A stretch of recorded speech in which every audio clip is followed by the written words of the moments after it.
Good evening, everyone, and welcome back to week 6 of the Calm Collective. That's us, all of us, collecting together, being together, and sending out those very good wishes, good vibes into our world that really needs it. And the good thing is we always get it first, and that's an extra bonus. So as you know, probably, this week we have as our special inspirer, Clancy. So before we set our 10-minute timer to go into an intentional space where we each and together hold that very clear intention for the world, we hear from someone who is a long-term meditator, who is a faith leader, someone who does contemplative prayer, someone who is a practitioner over a long period of time from all walks of life. And tonight we have with us Clancy. Kay is the principal of Clancy Consulting, the mother of 3 boys, a long-term meditator, an NLP practitioner, and an accredited mental health first aid instructor. With a background in executive roles across the public and private sectors, Kay assists individuals and businesses to discover the ripples that lead to transformation and change. She adopts a mindful approach to create the conscious intention to shift from the corporate focus of doing to the human focus of being and unveil the ripple, which is the cornerstone of her work. So let me welcome a huge warm welcome to Clancy. Thank you, Carolyn. It's such an absolute privilege to be here tonight. Thank you very much. I do believe in ripples, yes, I do. And the power of what we can create when we understand the ripple. And by that, I mean, the words we speak and the actions we take have impact far beyond the moment in which the words are spoken or the action is taken. And over the years, I've watched ripples, I've experienced ripples, I've been a rippler myself, and I've seen the significant impact the ripple can have on those around us. And I also reckon that probably managing our ripple is one of the most important personal projects any of us might ever undertake in our lives in terms of impacting those around us. And there's many pieces to a ripple, and 2 that I'd just like to share with you briefly tonight are, firstly, human connection. I'm Irish, my family are Irish, and in the Celtic spiritual tradition, we see the soul as something that floats around outside our bodies like a bright cloud of light. And when you're open and trusting with another person, it is said that your 2 souls come together and flow together. And when this happens, it is said that you've met your Anam Cara, and that's Gaelic for soul friend. And I love that image. I love that thought that when like souls come together, they have power and they can create enormous impact. The second component of the ripple that I just want to share with you tonight is that of kindness and the intention to be kind. And I'd like to share with you a blessing from the Book of Blessings by John O'Donoghue. And John is an Irish poet and philosopher. There is a kindness that dwells deep down in things. It presides everywhere, often in places we least expect. The world can be harsh and negative, but if we remain generous and patient, kindness inevitably reveals itself. Something deep in the human soul seems to depend on the presence of kindness. Something instinctive in us expects it, and once we sense it, we are able to trust and open ourselves.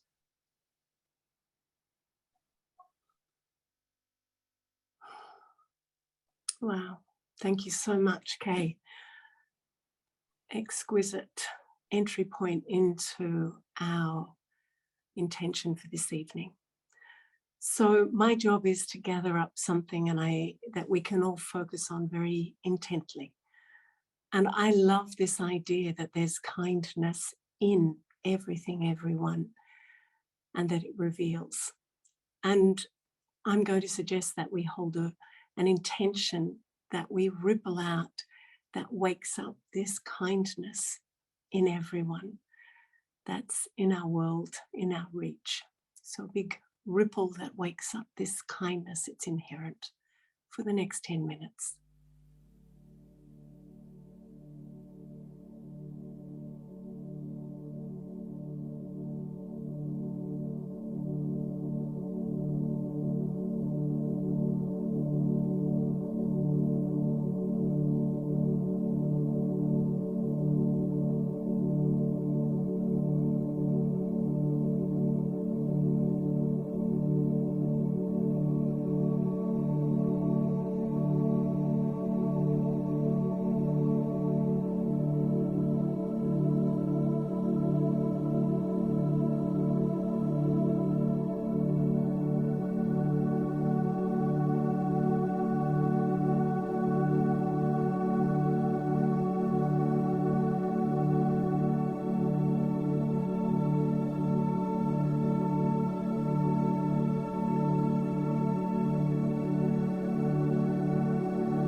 Wow, so enriching and nourishing for the soul, and to know that this kindness is innate in all of us. Thank you, Kay, so much for setting up that lovely intention. Very powerful. Thank you. So today marks the beginning of COP26, which is the Environment Initiative, and it's in Scotland, in Glasgow. And we'd just like to welcome our very dear friend and brother, Bishop Philip Huggins, who is not only an extraordinary spiritual leader, he's also a phenomenal activist and environmentalist. And he's going to share with us for the next minute or two the initiatives that are being held, meditative initiatives to support the success of COP26. So Philip, welcome and lovely to see you. Thank you, Caroline. Just to say to dear friends, you'd be very welcome if you could offer your spiritual practice, your prayers and your meditations at noon each day for the next fortnight, and then again in the evening, directed towards the COP26. Just briefly, the context: climate crisis is beyond anything the human family have ever faced. And this UN COP must succeed in implementing the Paris Agreement. And so we're offering our prayers and meditations, our ripples, our kindness ripples, as Kay mentioned. And the context, to say one other thing, the diplomats and negotiators at the conference of the parties, the 200 nations that will be at the COP, they must represent their governments. But at this point in time, what the governments are offering to contribute towards the Paris Agreement won't get the job done. It won't prevent the climate crisis from worsening. And that includes our Australian government. But the diplomats and the negotiators gathering in Glasgow now also represent to their governments what is needed. And our ripples, our prayers and meditations over these next 2 weeks can change the atmosphere. Our love offered can cultivate the kind of atmosphere that leads to miraculous outcomes, the kind that are needed as a matter of love, as a matter of everything and everyone that we love. So please, as you're able, around the world this is happening, noon each day and in the evenings, offer your prayers and your meditations towards the effectiveness, the success of this UN COP26 beginning today in Glasgow. Thank you. Thank you, Philip, very much. And I will get off and I will set my alarm every day for 12, because otherwise the time will pass, I know. So I recommend that as a very helpful little reminder. Thank you. Thank you all very much. If you haven't already got your video on and you'd like to, and just see this extraordinary collection of great souls coming together in the Calm Collective. And we say good night as you have a scroll through and see who's here, and know that next week, as I said, we have a vast array of long-term meditators and faith leaders. And next week we have master drummer and percussionist David Jones, who is also a profound meditator and yogi. So good night, everyone. See you next week for week 7 of the Calm Collective.